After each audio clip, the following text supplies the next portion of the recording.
Hey gang, Zippo. We've got rectifiers here. Both are 6 volt. This is the one that came off of my CM185T, the Twinstar, that has bad diodes in it. This is the new one. Now, all the wires are the same color codes. They all go to the same places. Everything is golden, except, if you look here, I have male contacts and female contacts. We need to reverse that. I need to put this over here as well as put the female connectors over here. But fortunately, if you look how short this wiring harness is here, and then look how long that one is, I've got plenty of stock to remedy this little issue. Now, if you're not fortunate enough to have a terminal tool kit, something else that can be used is a little jeweler's screwdriver. I'll show you here real quick on this one what you can do. You'll want to grab whichever wire it is that you're wanting to remove, grab it from the bottom and have a little bit of tension on it. And if you look in to the plug, there's a little blade that's holding it into the connector. So you just depress that little tab, and that will allow you to pull that wire out. Now, it's a really good idea to make a little diagram of the wiring so that you put everything back exactly where it's supposed to go so that you don't screw anything up. One more to go. And I don't need to walk you through, the entire process, but you see here, that didn't take but a few seconds. I'll go through and do the same thing on this one.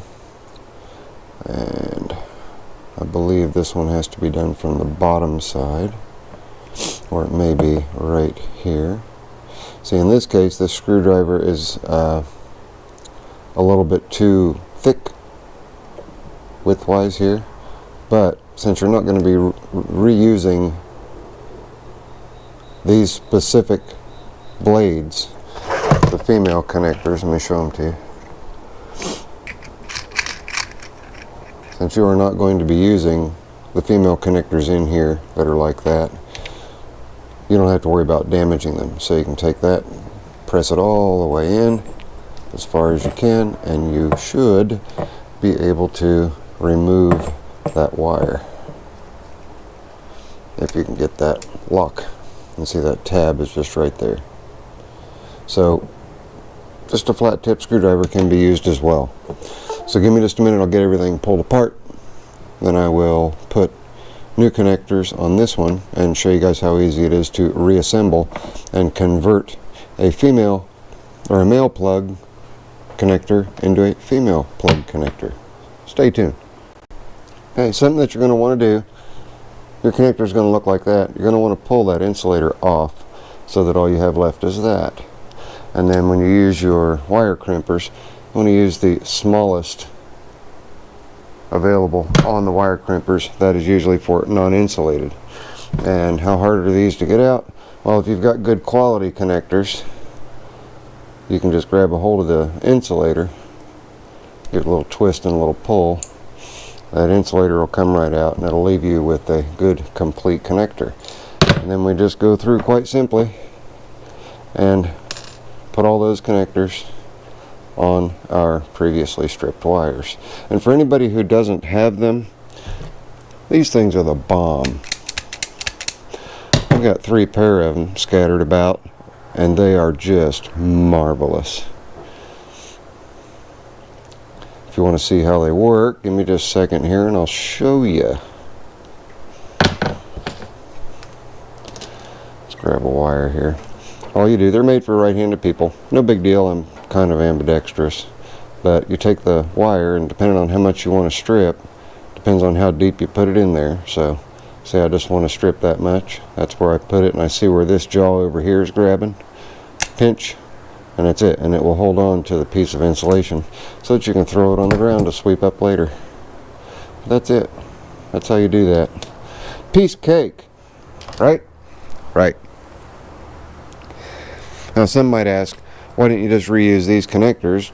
Just cut these wires, strip them, and connect them to that plug. Well, that is another option. If you have solder and a soldering gun and shrink tube, that's a good option. Mainly because if you look at these connectors here, they have the little tab that will lock them into that block. These, however, do not have that. So when I put these in here, when I go to assemble the switch, I'm going to have to make sure that I hold those wires in there and that they stay put. And another thing is, you always want to make sure that you orient them the same way that they came out. So we know that these came out with the tab facing that little lower notch, with the M shape facing up. So that's the way we'll put these in, with the M shape facing up. And crimping them, like I said, take your crimper, make sure you have got plenty of wire in there, and there are stops on these. So if you have stripped off too much, like I did, you can double it over. Just slide it in there. And then, like I said, use the smallest part. And one side's slit and one side's not. I always use the crimpers so that the notch on the crimp part is to the back side of that slot. I'll show you here just by pinching on this one. Crimp it down. See, it takes that slot, makes that nice and flat. You turn it over, and you have crimped down into there. Good secure connection. Some people may err on the side of caution and want to solder them. It's really not necessary. They hold really, really well. And the audio should be awesome in this because I've got the microphone literally right in my face. But I digress. I'm going to finish this little assembly here, get the other three on there, stick them in the plug, and then we'll show you the assembly on the Twinstar. So hang on. There's the finished product. Now, how do I know that I'm sure that I got my wires right? Quite simply, right here is a quick little drawing of my switch showing what wires go where. So if we look, we have red, green on top, red, green, and yellow and pink on bottom. Yellow and pink. So now we are ready to put it on the motorcycle. Let's get it over there. Alright, it's a little chilly out, so I don't have the t-shirt on, but this part is brought to you by Scrambler Cycle. If you guys need cycle parts, get a hold of Kevin. Go over there and get the parts that you need. Now, there's a difference here, obviously. One's bigger than the other. You can see that. This is the old one that's bad. This one also has a ground going to the green. This one does not have that same ground, so I'm going to throw caution to the wind and just mount it just like it is and see if it works. And in testing these, there is a specific process in testing. That's how I found out this one was bad. You take your positive and negative leads and look for continuity between them. Then you reverse it and look for continuity again. And if you get dead results or no results on one or more, then you have a bad diode inside, and it's back to the drawing board. So we have our connector on. Here is our pigtail. So we're going to go ahead and plug it in, because I'm going to have to hold these wires good and tight as I'm plugging it in to make sure that those wires engage properly. And look down in there and make sure they all look like they're seated and they all look good. Alright, I think we're golden, except the red one looks like it's out just a little bit. Let me get something to poke that in with.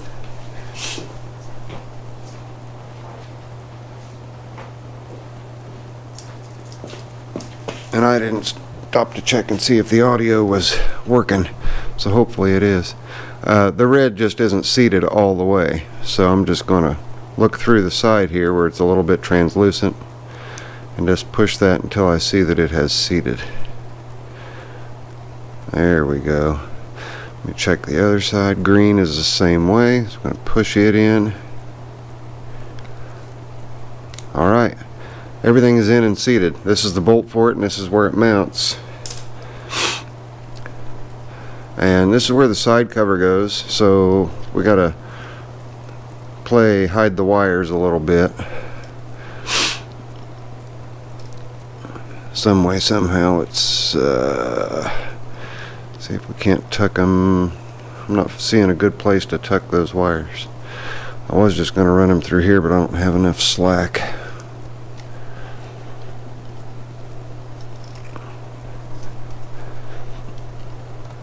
I can make slack. I'll just pull that vent tube off for a second so I can wrap that around there. There, that'll help. Now, when you mount it, just make sure there's a little recess spot. See that little recess? The opposite side's flat. Just make sure you use that recess. We'll tighten her on there. I had a wrench.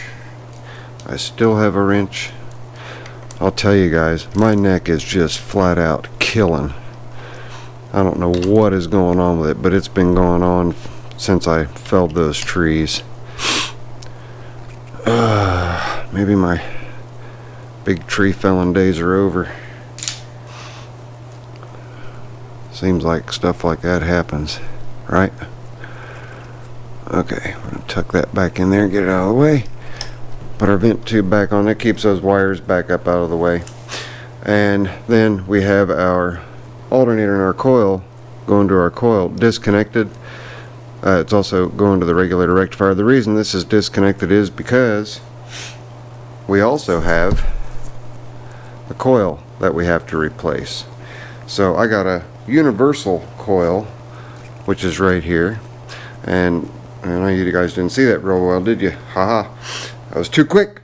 The mounting bolts on it are in a little bit of a different position, so it's not a big deal, but I do want to make sure both are mounted. So I'm going to make a little plate. Let me move the camera here. You see right here, this is where the old coil went, those two spots. Now if I put this bolt up to this one right here, you'll see that I'm short, I'm shy, what, about half an inch or so. Or if we want to do millimeters, what, centimeter or millimeter, centimeter and a half, a centimeter? No, whatever 10 millimeters is, that's a centimeter, isn't it? Yeah. But anyway, I'm going to make a little plate so that this thing's going to be good and rigid on there. Also, this fires both of the spark plugs at the same time every time it fires. So location of which plug goes where is not pertinent. So stay tuned. Let me do a little bit of finagling and make that plate for over here.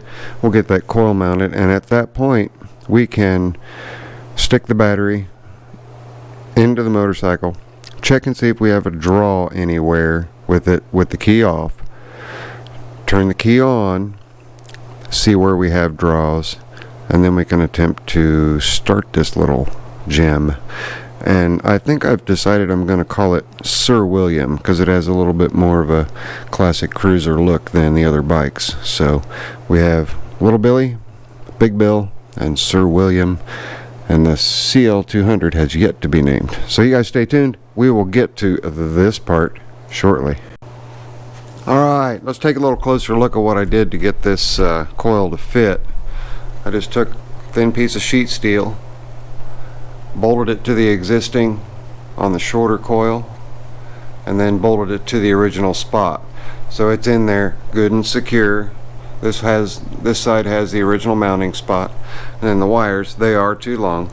That's okay, I'm gonna wire tie them up, but they will only connect one way, and that's the way that it should be. And then the plug wires themselves are way too long. Again, that's the way it should be because it is a universal coil. So before we get to trimming and doing all that fun happy stuff, we're just going to go ahead and screw. And just so you know, The spark plug boots on these Japanese bikes have a screw down inside of them. I don't know how well you can see that, but I'll go ahead and slide this on.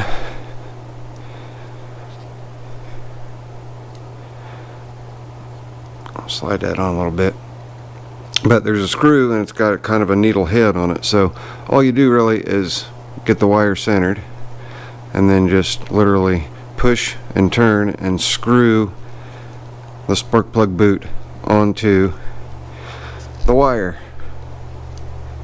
That's how you install them. And sometimes over time they'll oxidize and corrode and whatnot, and you'll be going down the road and all of a sudden you're only running on one cylinder or not at all if you're driving a one cylinder. And all you have to do then is typically take your spark plug boot and just give it a couple of good twists, and the threads will clean the wires up, and then you will be back in business.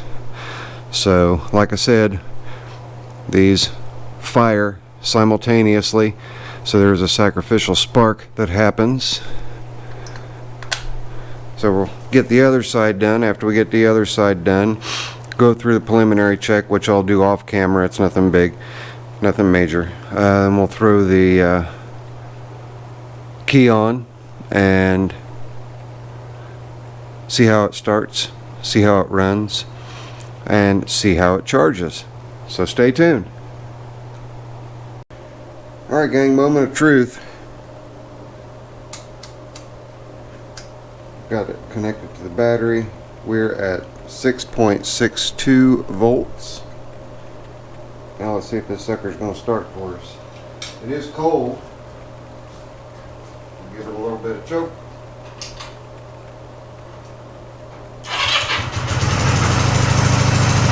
Right on.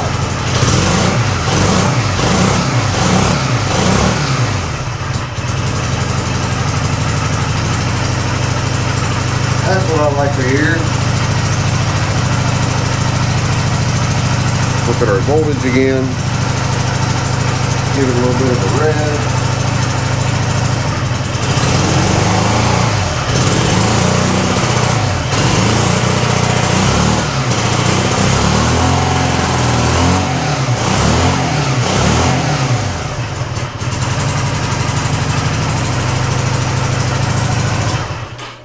I'd say we're golden. Time to put the seat on, run this thing around the block, make sure it's not going to hiccup on me. I went through and did preliminary checks and it all checked out okay. I do have a couple more electrical issues to chase down.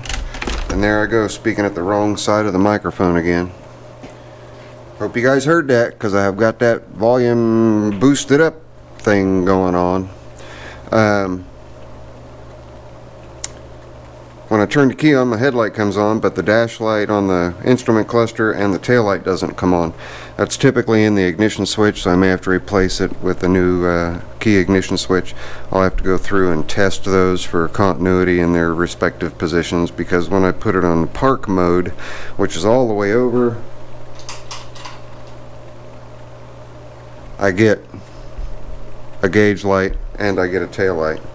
So my guess is it is in the key switch, just from the surge that 20 volts thrown through the system caused. But that's the only other issue. I should have turn signals. Maybe. No turn signals.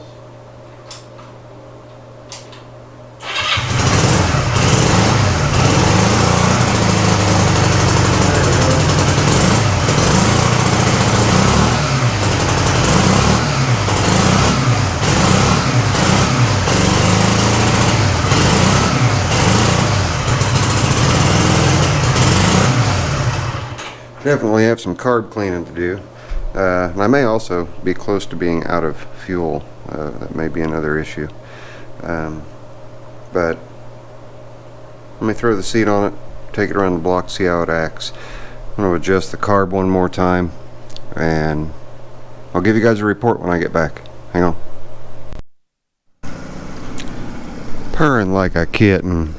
Still have an electrical issue, and it's stemming from the alternator. But listen to it.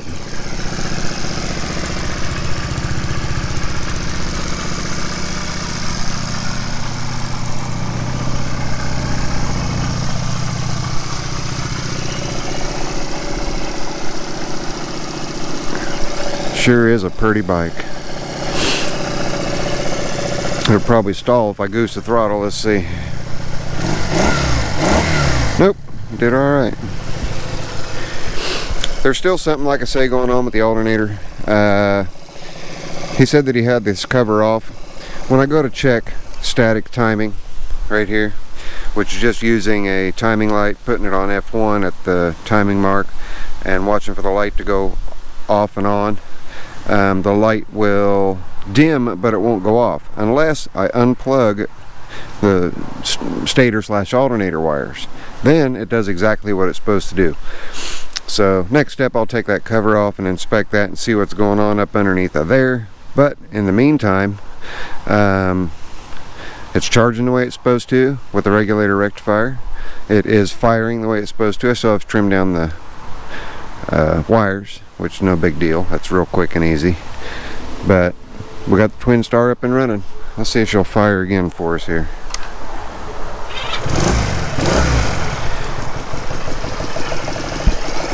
Really, really, really nice running motorcycle.